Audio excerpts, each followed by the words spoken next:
یہ وہ مٹی ہے جس میں انسان کو لایا بھی جائے گا اور اسی سے اس کو اٹھایا بھی جائے گا۔ آج کتنی بڑے بڑے ہوائی جہازوں میں بلند بلند بلڈنگوں میں آپ رہ لو، لیکن آپ کو آنا ہی کہاں ہے؟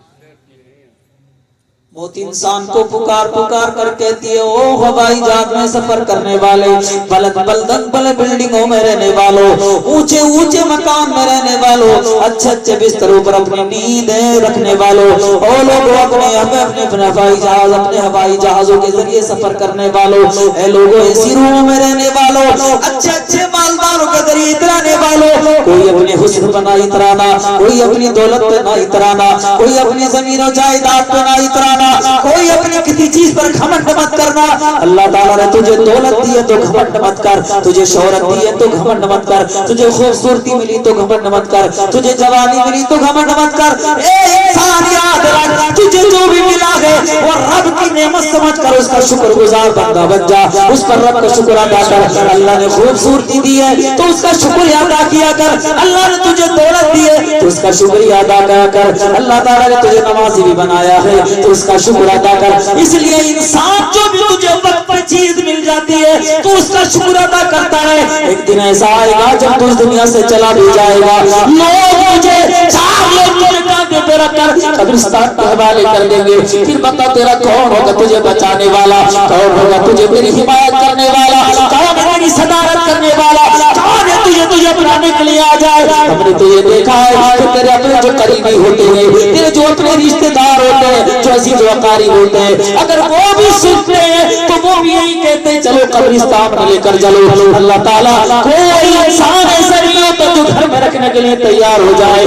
ہم نے دیکھا ہے اگر خوبصورت ہے تو اس کا بھی یہی حال ہے، اگر مالدار ہے تو اس کا بھی یہی حال ہے، بلند بلڈنگوں میں رہنے والا ہے تو اس کا بھی یہی حال ہے، خوبصورت چہرے والا ہے اس کا بھی یہی حال ہے، کوئی غریب ہے اس کا بھی یہی حال ہے۔ تو کارنا کیوں ہے، گھمنڈ کیوں کرتا ہے؟ جب تجھے مٹی کے نیچے رہنا ہے، انسان ہر حال میں خدا کا شکر ادا کیا کر۔ اس لیے رب نے سے ارشاد فرمایا، ہم نے تم کو مٹی سے پیدا کیا اور اسی میں تمہیں لوٹایا بھی جائے گا، اور ایک دن ایسا آئے گا اسی سے تمہیں اٹھایا بھی جائے گا۔ اس لیے گھمنڈ کس چیز کا اتراتا کیوں ہے، اکڑ کر چلتا کیوں ہے؟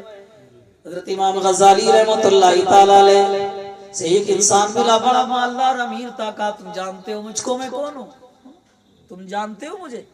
امام غزالی نے کہا جانتا ہوں کون ہے تم۔ کہا جانتے بھی ہو کہ نہیں؟ کہاں جانتا ہوں، کہ کون ہے؟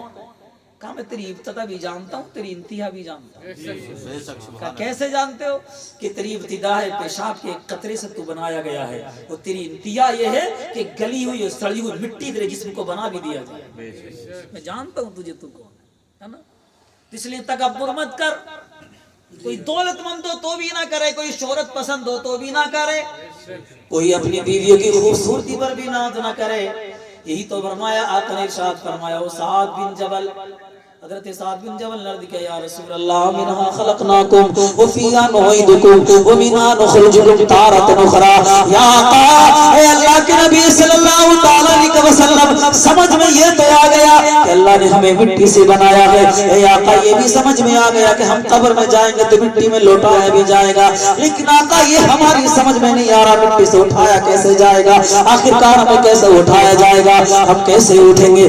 آقا ارشاد فرماتے ہیں اور سعد بن جبل ذرا سنو اور یاد بھی رکھنا اس بات کو تمہیں کیسے اٹھایا جائے گا، اور اے سعد بن جبل یاد رکھنا، قسم خدا کی تم نے اس بات کو یاد رکھا، یاد رکھو۔ اس لیے میں اس آیت کے بارے میں بتانے والا بھی پہلا ہوں اور تم سننے والے بھی پہلے ہو۔ حضرت سعد بن جبل عرض کرتے ہیں یا رسول اللہ کیا ہے؟ آقا ارشاد فرماتے ہیں لوگ اس حال میں اٹھایا جائے گا، ایک شخص کو ایک گروہ کو اس حال میں اٹھایا جائے گا، میری امت کے 12 گروہ ہوں گے، لوگوں کو 12 گروہ میں اٹھایا جائے گا، لیکن 12 گروہ میں ایک گروہ ایسا ہوگا جس کے ہاتھ کٹے ہوئے ہوں گے، جس کے پیر کٹے ہوئے ہوں گے، جس کی آنکھیں نکلی ہوئی ہوں گی، ان کو اس حال میں میدان محشر میں لایا جائے گا، قبروں سے اٹھا کر انہیں لایا جائے گا۔ حضرت سعد بن جبل عرض کرتے ہیں اے آقا وہ لوگ کون ہوں گے؟ ذرا بھی اتنا بھی بتا دو کہ جن کے ہاتھ پیر کٹے ہوئے ہوں، جن کی آنکھیں نکلی ہوئی ہوں، اے آقا آخرکار ان کا گناہ کیا ہوگا؟ تو آقا ارشاد فرماتے ہیں ان کا گناہ یہ ہوگا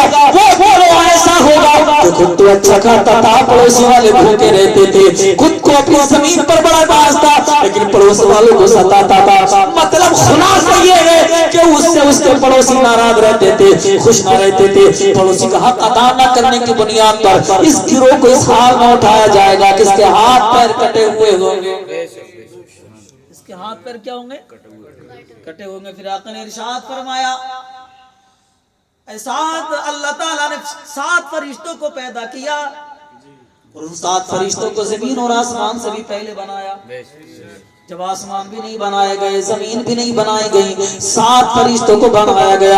اے سعد بن جبل, تم یاد رکھنا اس بات کو, اگر تم نے یاد رکھا تو تمہارے لیے دلیل بن جائے گی, تمہارے لیے حجت بن جائے گی.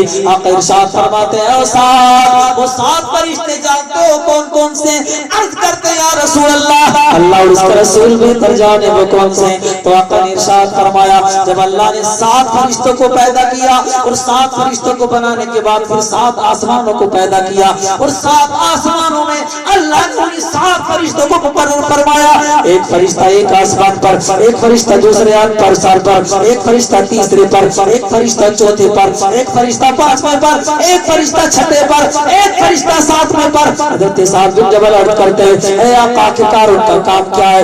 آقا ان کو کس لیے مقرر کیا گیا؟ او کلیہ والے کے لوگ ذرا غور سے سننا, ہر آدمی ان بیماریوں میں ملوث ہوتا ہے, ہر آدمی ان بیماریوں میں مبتلا ہوتا ہے. میرے آقا ارشاد فرماتے ہیں کہ تمہارے کاندھوں پر 2 فرشتے ایسے رہتے ہیں جن کو کرامن کاتبین کہا جاتا ہے. جب یہ کرامن کاتبین انسان کا انتقال ہو جاتا ہے, اس کی روح کو لے کر اس کے اعمال